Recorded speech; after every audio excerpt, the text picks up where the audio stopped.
Snow fell like broken pieces of glass from the night sky. The forest was silent, except for the wind that cut through the trees like a cold blade. Ethan Walker stood outside his cabin, gathering firewood. He had lived alone for 3 years. Neighbors, no visitors. Only mountain snow and the endless whisper of the wind. He liked it this way. After losing his family in a car accident, the world felt too loud, too cruel. The cabin gave him peace, and silence was easier than memories. But that night, peace ended. A scream echoed through the trees that it was not a human scream. High, sharp, like metal crying. Ethan froze, dropping the wood. He waited. Maybe it was the wind? But then he heard it again. Closer, a voice filled with fear. 2 voices. He ran inside, grabbed his flashlight and an old hunting rifle, not to attack, but to protect himself. Then he followed the sound through the thick snow. His boots sank deep, but he kept moving. The flashlight beam cut across the darkness. Snowflakes sparkled like stars, and then he saw them. 2 small figures curled on the ground near a fallen tree. Ethan thought, at first, maybe they were children. Lost kids from a tourist camp? But as he came closer, his breath caught in his throat. They were not human. Their skin glowed faint blue, even in the darkness. Their hair was silver, like moonlight. Their eyes, large and bright, like galaxies trapped behind glass. Their clothes looked torn, some kind of strange material like metal and silk at once. They were shaking, freezing. One of them tried to stand but fell. Ethan saw tears silver like liquid starlight on her cheeks. His mind raced. Aliens? No. That was impossible, wasn't it? He pointed the flashlight at them. Both girls covered their faces, scared. One whispered something in a language he had never heard before. Soft, broken, full of pain. Ethan's instinct screamed at him. Run. Call someone. Leave. This is not normal. But another voice in his heart whispered louder. They are dying. Help them. He lowered the rifle and slowly approached. It's okay, he said softly. I won't hurt you. They looked up. The older one stared at him with eyes full of fear and hope. She reached out a shaking hand as if begging. He knew the storm would kill them in minutes if he did nothing. So he put away the rifle. He took off his coat and wrapped it around the older girl. She flinched, then relaxed as the warmth touched her skin.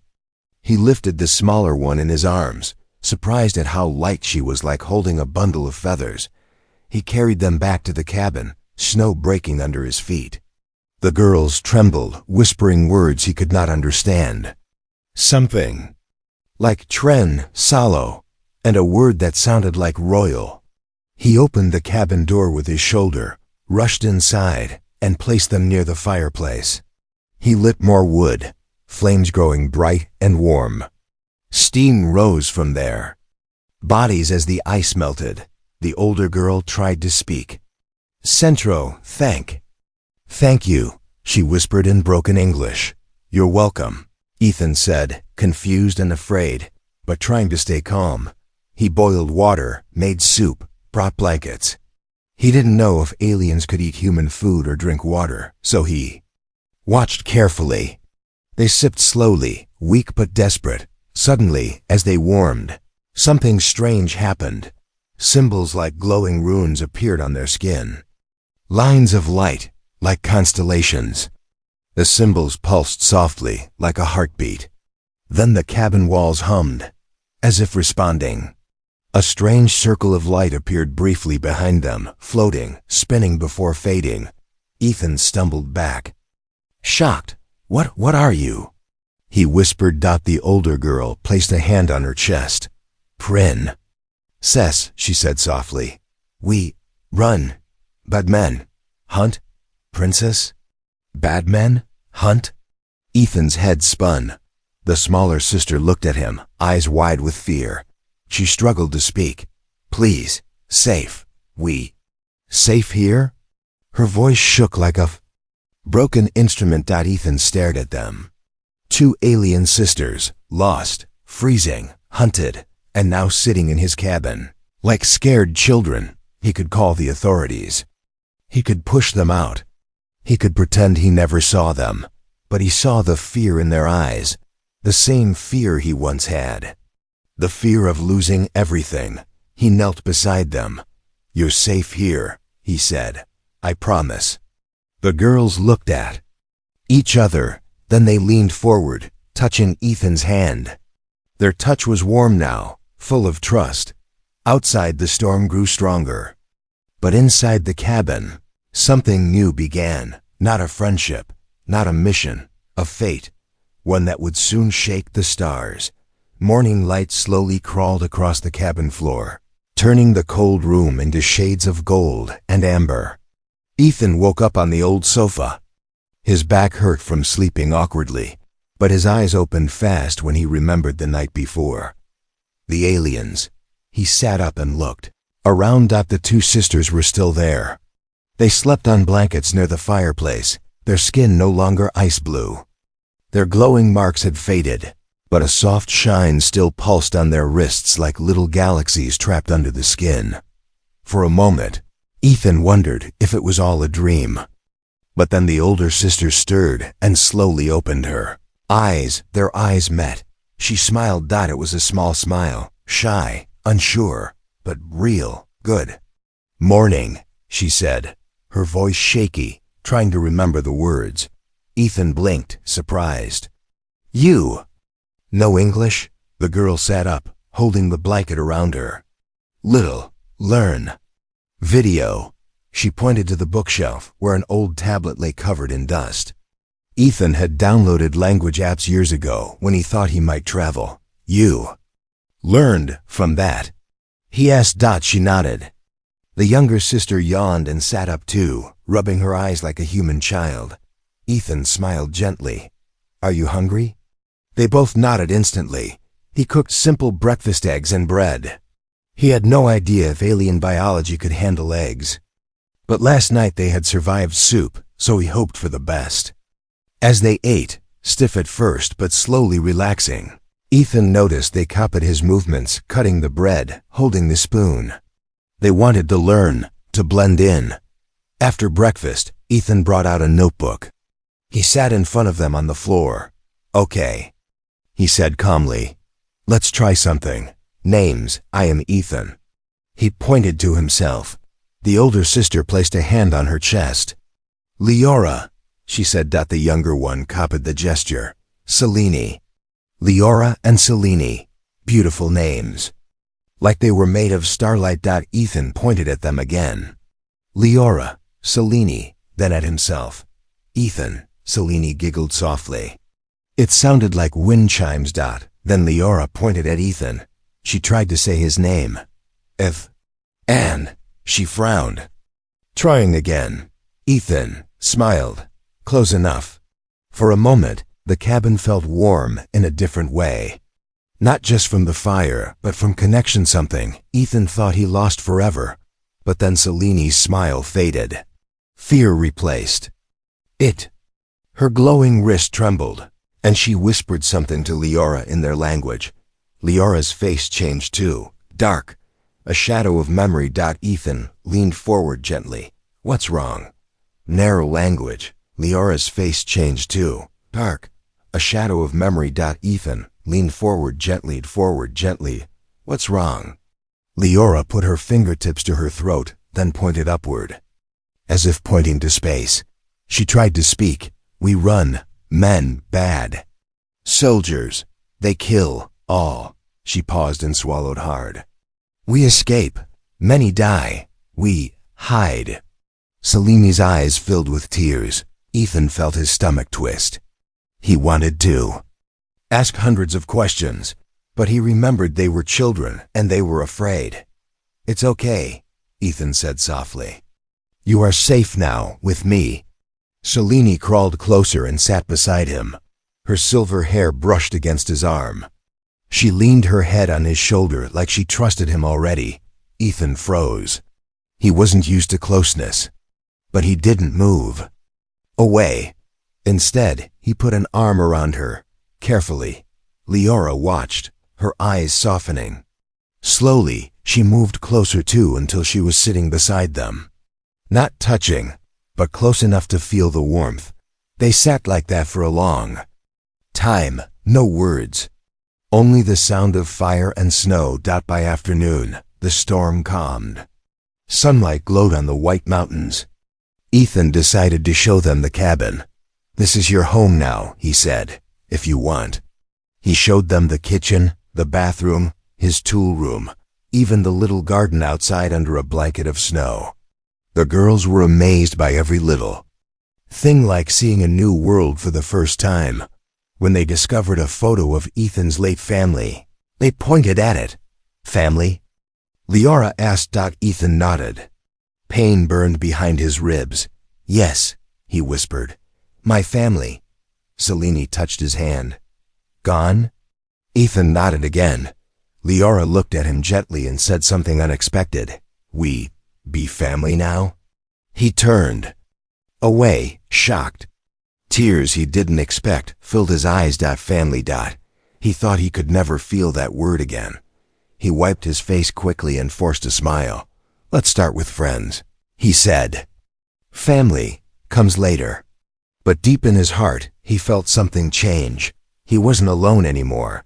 They weren't either. In that small cabin, surrounded by snow and silence, a bond began, fragile like glass, warm like fire, strong like destiny. None of them knew the galaxy was already searching for them. 3 days passed since Ethan found Leora and Selene in the snow. In that short time, the cabin changed from a quiet wooden shelter into something alive. The sisters filled it with soft laughter, strange words, and shining hope. Ethan still didn't understand everything, but he knew one thing. He cared about them. On the 4th morning, Ethan woke to a strange sound, a deep hum that vibrated through the air like a heartbeat. The windows glowed faintly blue. The air felt charged like lightning, waiting to strike. He sat up fast. Leora and Selene stood in the center of the living room. Their eyes were closed. Their silver hair floated as if underwater. Lines of glowing symbols moved across their skin like gentle fire. "Leora? Selene?" Ethan whispered. Their eyes opened at the same time. The hum stopped. They fell to their knees, breathing hard. Ethan rushed to them. "What happened? Are you okay?" Leora nodded weakly. "We send signal. Small. Hide." "Signal? To who?" Selene pointed upward. "Home." Ethan's heart raced. He stood up and backed away slowly. "You contacted aliens, your people?" "They might come here." Leora shook her head fast. "Small signal, hidden. Only family know, no enemy." Ethan ran a hand through his hair. The headache forming behind his eyes felt like a storm. "Okay," he whispered. "Okay, I need to understand. Really understand. Who are you?" He pointed gently, not aggressive, just lost. Leora looked at Selene, then at Ethan. She stood up with slow dignity and took a deep breath. "I tell. You listen. Please, no fear." Ethan nodded. "No fear, I promise." The fire crackled. Snow tapped against the window like tiny fingers. The world held its breath. Leora walked to the table and placed her palm on the surface. Her symbols glowed again, and a hologram appeared, shimmering above the wood. Ethan gasped. A rotating star map appeared. Hundreds of tiny light stars. When Leora moved her hand, the view zoomed into a cluster of bright blue stars. "Our home," she said. "The Illyria Empire." Ethan stared, speechless. The hologram shifted again, showing tall spires, floating ships, shining cities built like artwork made of crystal and metal. People like Leora and Selene walked through grand halls, their skin glowing gently like sunlight. Reflecting on water. Selene pointed at a giant palace. "We live there." Ethan blinked. "So, you're really princesses?" Leora nodded. "Father, king. Mother, Queen, we are heirs. Our family protect galaxy. Keep peace. Then why are you here? Ethan asked. The hologram darkened. The palace cracked like broken glass. Fire appeared. Ships attacked. Screams echoed through the vision, silent but somehow loud in the heart.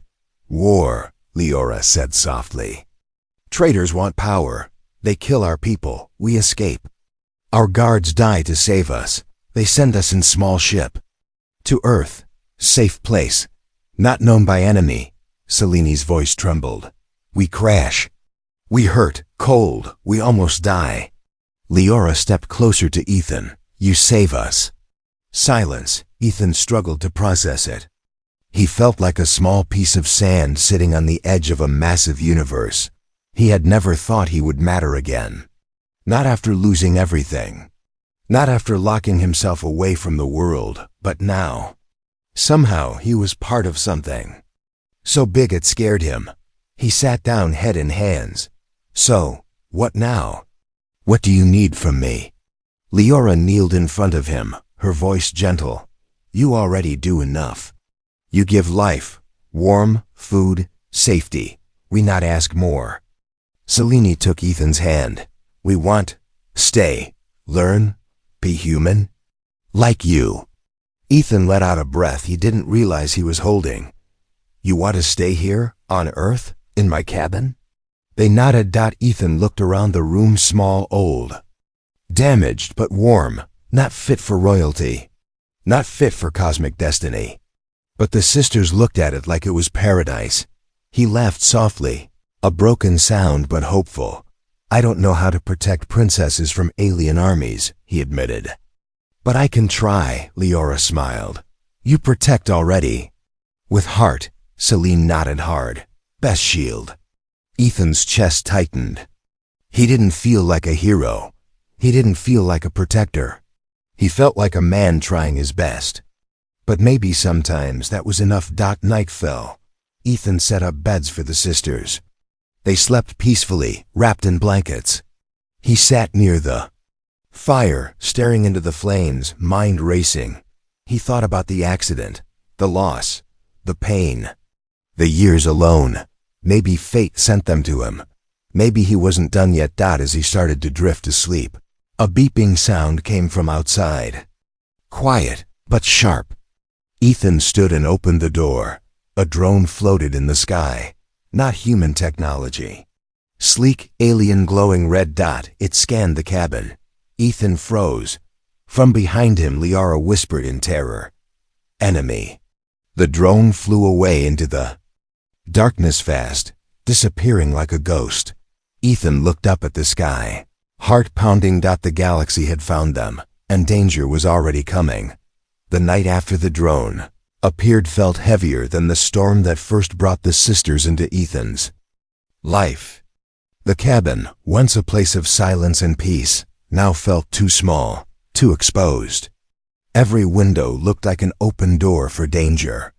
Every corner of the forest felt like eyes watching. Ethan barely slept. At sunrise, he stepped outside. Snow crunched under his boots, but he didn't get far. Strange footprints circled the cabin, deep, heavy, not human. As if something with metal limbs had stood there in the darkness, waiting. Ethan returned inside, breathing hard.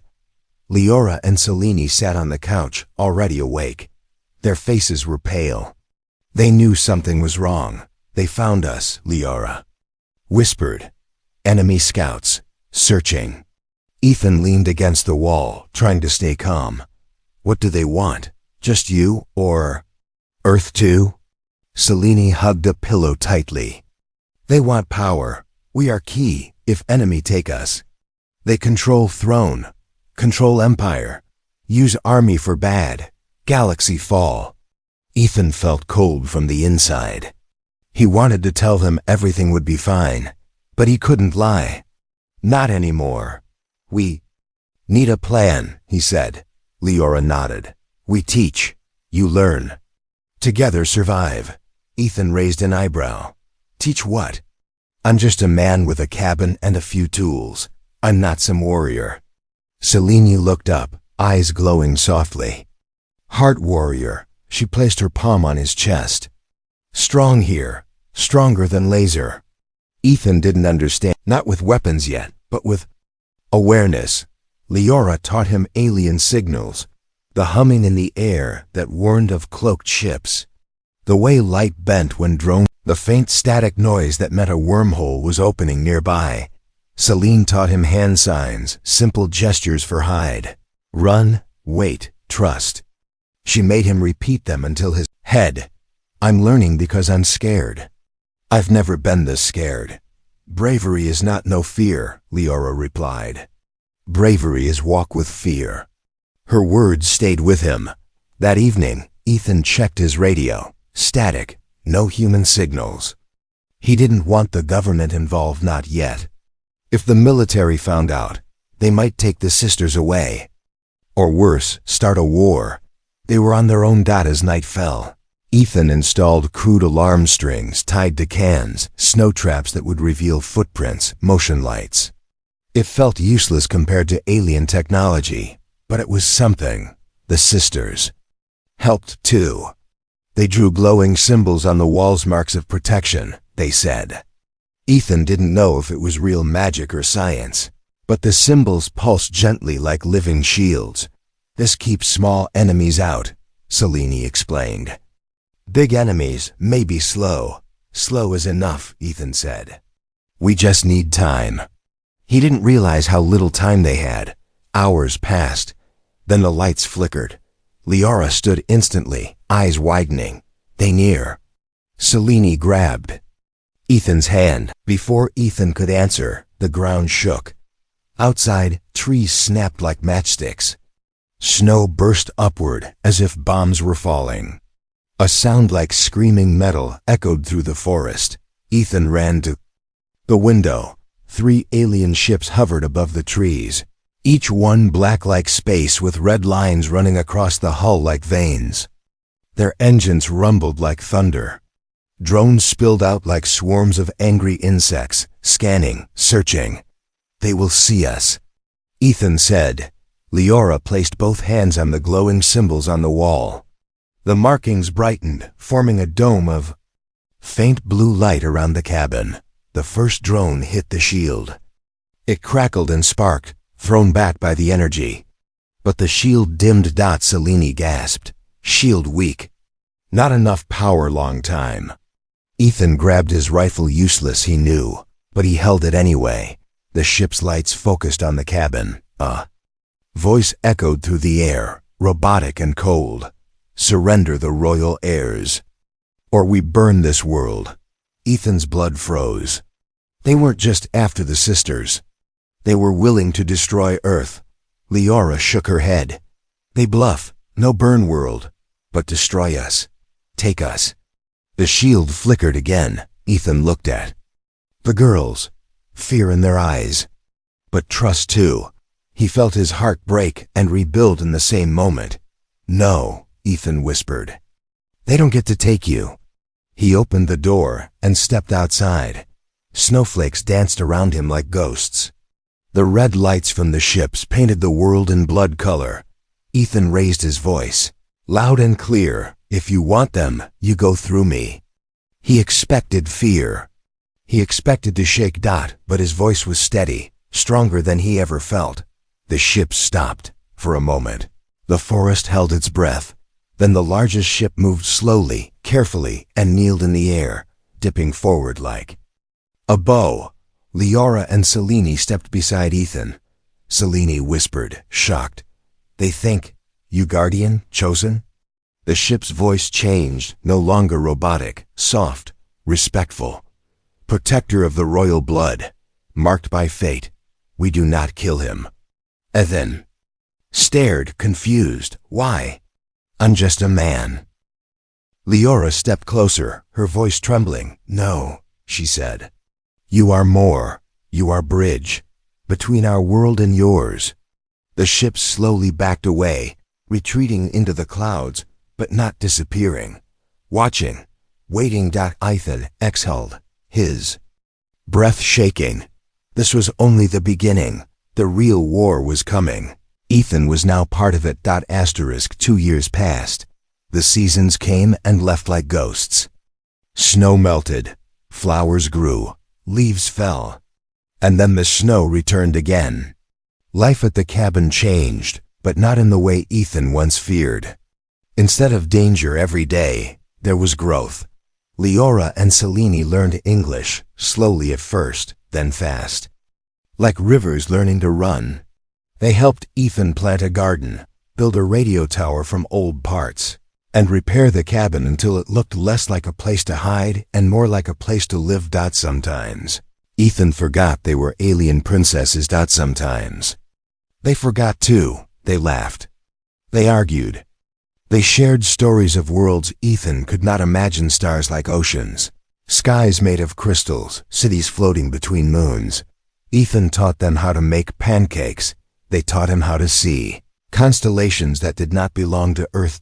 Bit by bit, their worlds blended, but pieces of breath, not a lifetime. One night, while Ethan sat at the table checking the radio, a strange signal broke through the static. Not human, not military.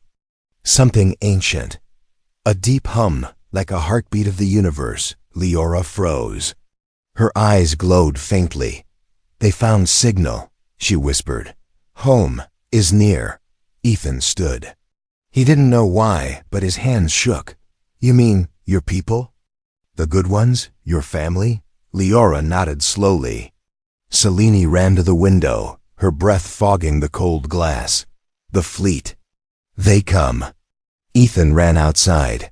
The sky was dark, but something shimmered behind the clouds, like light trapped in a mirror. Then the wind changed direction. The trees bent as if bowing. The air tasted like electricity. A crack of blue lightning split the sky. Then it opened. A tear in the night, like the universe ripping to show what lay behind it. Through the tear came light. Rivers of it. Streams of stars like waterfalls. And then, shapes. Huge shapes. Ships. Not like the enemy's black machines. These were silver and white, glowing softly. Their hulls curved like wings. Symbols etched in gold flickered like fireflies. They were not here to kill. They were here to return something lost. Selene grabbed Ethan's arm. Her voice trembled. Home, our home. The first ship stopped above the cabin. A circle of light descended like a staircase made of stars. Ethan shielded his eyes. A figure walked down, tall, graceful, wearing armor that glowed like morning sunlight. Their skin pulsed with faint constellations, like Leora and Selene. Leora gasped. Uncle Varian. The figure removed his helmet. His eyes were silver, like the moon's reflection. Princess Leora, Princess Selene, he said softly. We searched every star, every world. You survived. The sisters ran to him. Varian wrapped them in his arms, relief shaking his voice. Ethan stepped back, unsure if he should watch. Unsure if he still belonged here. Varian turned to him. You are Ethan Walker, he said. Not a question, a statement. The one who saved. Royal blood, the protector. Ethan swallowed. I just helped 2 girls in the snow. Varian shook his head. In our culture, that action is a crown. You saved heirs to an empire. You changed the path of a galaxy. Ships poured from the sky now. Not dozens. Not hundreds. Thousands. A fleet of 5,000 ships. The largest Ethan had ever seen. They filled the horizon like a new sky, blocking the stars with their light. All of them aimed their lights toward the cabin. Bowing. Honoring him. Ethan felt like his lungs forgot how to work. He looked at the sisters, at the fleet, at the sky. This is insane, he breathed. Selene smiled with tears in her eyes. This is destiny. Then Varian's voice changed, heavy, sad. But Ethan Walker, the world you know will not be safe anymore. The enemy knows you exist. They know you protect the heirs. If you stay, Earth becomes target. Ethan's heart dropped. Then what? He asked. What am I supposed to do? Leora stepped forward. Come with us, she whispered. To our world, our empire. Our family. Celine nodded. We need you. Galaxy need you. You are bridge between human and Eloria. Ethan looked around the cabin, the walls he built by hand, the bed where he cried alone, the memories of a life he never meant to have. I'm no hero, he said quietly. Leora took his hand. Hero is not chosen, she replied. Hero is revealed. Varian stretched out a hand. Ethan Walker. The fleet awaits your command. Silence. Snow falling like stars returning to Earth. Ethan closed his eyes. He remembered the night he found them, the moment he promised safety. The years of learning and laughter. The feeling of family returning. He opened his eyes again. I won't run, he said. If they want to fight, then I fight with you. The fleet lights rose, bright as dawn. Leora and Selene smiled. Welcome home, they whispered. The snowstorm ended hours ago, but the world still felt frozen. Not by winter, but by destiny. Ethan stood at the edge of the cabin's clearing, staring up at the 5,000 ships hovering like a new galaxy above Earth. Their lights shimmered in patterns, like constellations dancing to welcome a king. But Ethan didn't feel like a king. He felt like a man caught between stars. He turned to Leora, Selene, and Varian. So, what happens now? He asked. Varian stepped forward, silver armor glowing like a sunrise. Now protect your Ethan, you speak. The fleet awaits your first order. Ethan shook his head. I can't command an army. I don't even know how to fix a toaster properly. Selene giggled, her voice like chiming bells. You fix hearts better.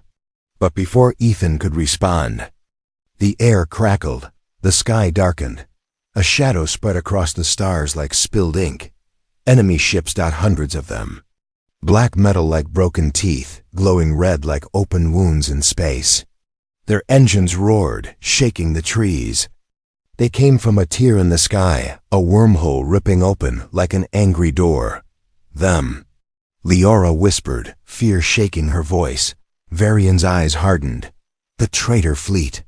The Elorian flagship projected a shield around the cabin. Energy rippled like blue fire. The ground hummed. Ethan felt his heartbeat in his fingertips. He didn't want war, but war had come.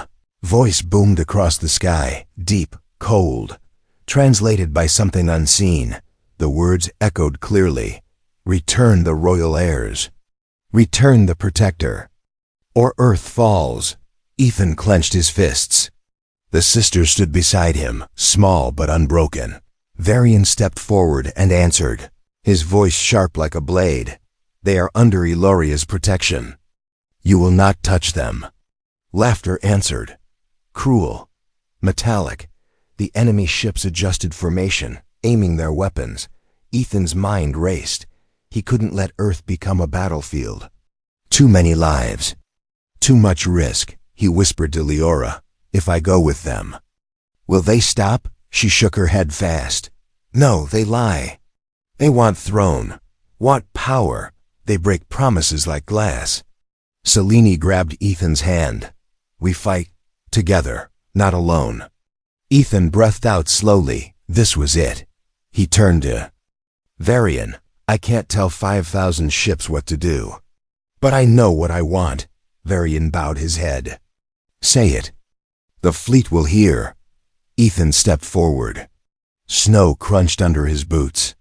He raised his voice, filled it with every year of pain, fear, and hope. I don't want a war, he said. But if you bring one here, I won't hide. If you threaten Earth, I won't bow. If you hurt them, he pointed to the sisters, I will stand until my last breath.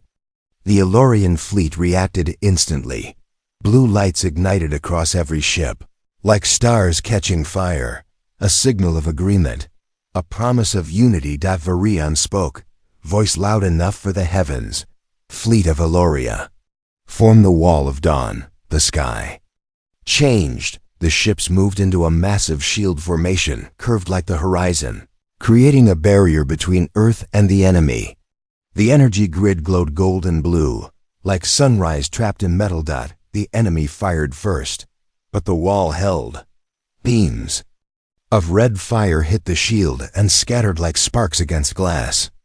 The sound echoed like thunder. Snow blew upward in waves. Ethan felt fear, but something stronger too. Belonging. Varian turned to him. The fleet listens to you. What is your command? Ethan looked up. 5,000 ships waiting for a man who used to be alone in a cabin. No strategy. No weapons, just heart. Protect Earth, he said. No one dies. Not even them, if they surrender.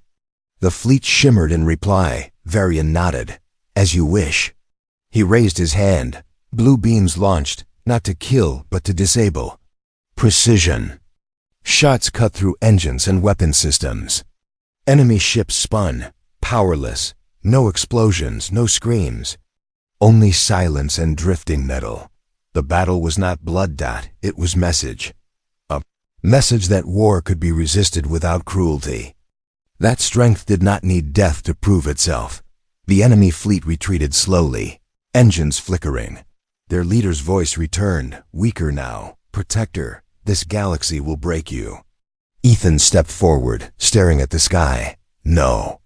He answered, that will build me. The wormhole closed, the sky cleared, the stars returned, quiet and innocent. The fleet slowly lowered altitude. One ship landed in the clearing, snow swirling around its glowing thrusters. Varian approached Ethan with a gentler expression. You commanded without violence. That is rarer than victory. Ethan shook his head. I just did what felt right. That is leadership, Varian said.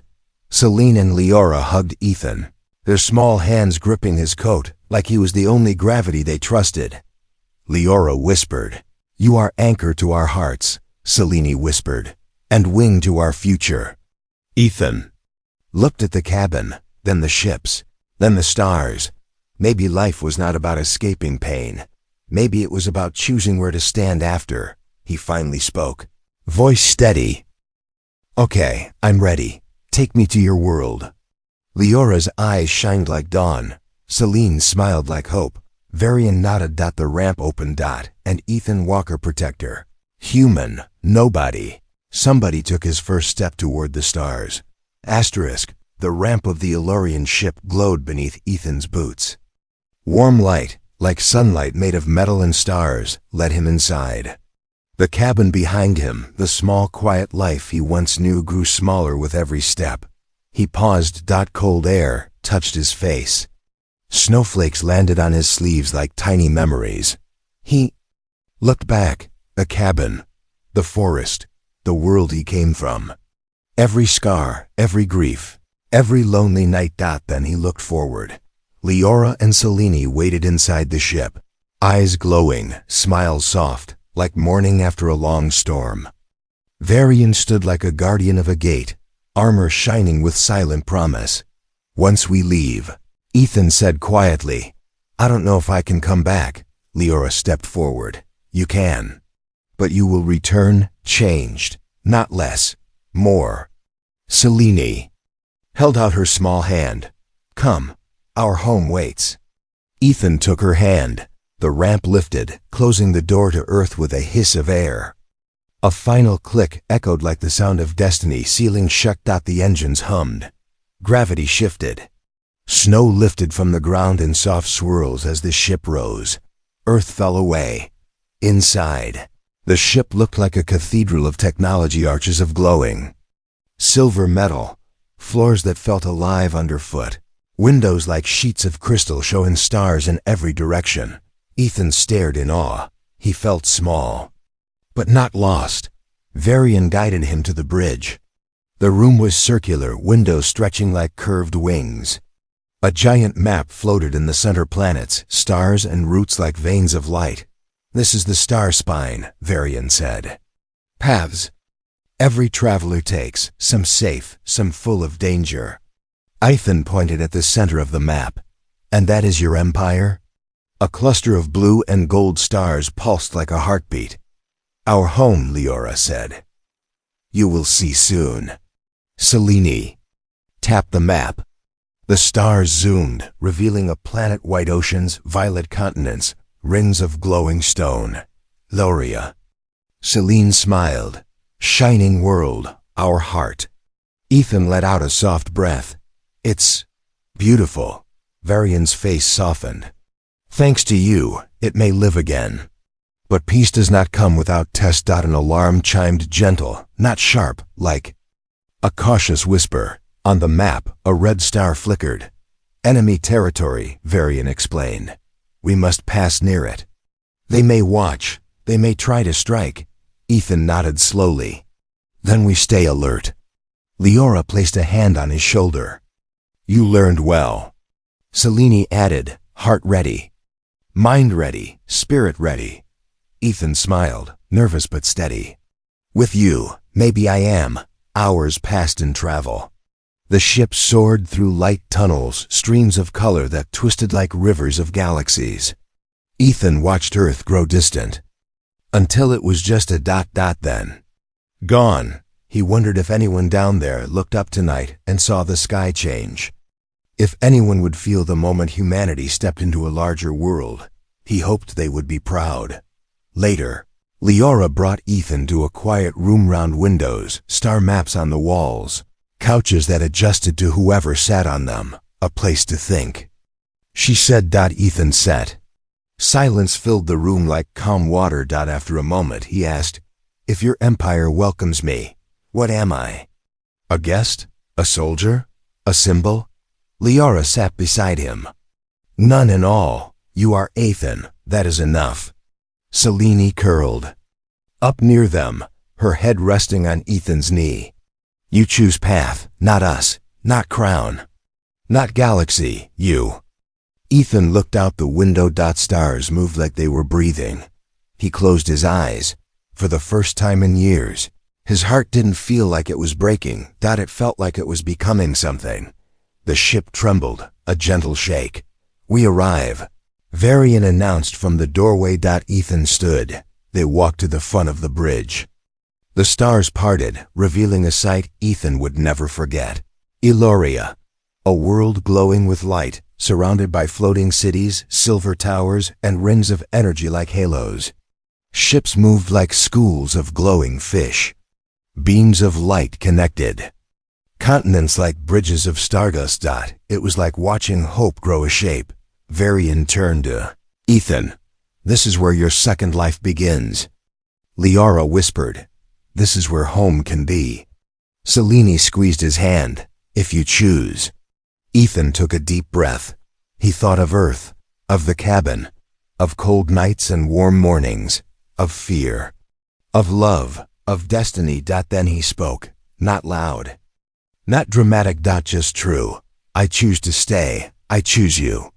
One choose the stars. The ship descended. Lights rose to meet them. A new world opened its arms. Ethan, Walker, once alone in a cabin, walked forward to a future big enough for his heart.